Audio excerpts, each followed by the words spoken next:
ঢাকাই ছবির গ্ল্যামারাস চিত্রনায়িকা ইয়ামিন হক ববি। সিনেমা নিয়ে বছর জুড়ে ব্যস্ততা থাকে তার। স্টেজ পারফরমেন্সে খুব একটা সরব নন ববি। এবার কক্সবাজারের রয়্যাল টিউলিপ হোটেলে আকিজ গ্রুপের একটি অনুষ্ঠানে পারফর্ম করলেন এই সুন্দরী।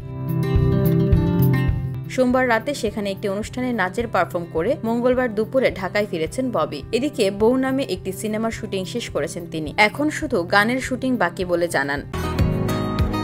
বসুন্ধরা, উত্তরা, বনশ্রী, কুড়িল ও বাড্ডা সহ রাজধানীর বিভিন্ন স্থানে অভিজাত ও অত্যাধুনিক মানের ফ্ল্যাট কেনার এক নির্ভরযোগ্য প্রতিষ্ঠান প্লেজেন্ট প্রপার্টিজ লিমিটেড।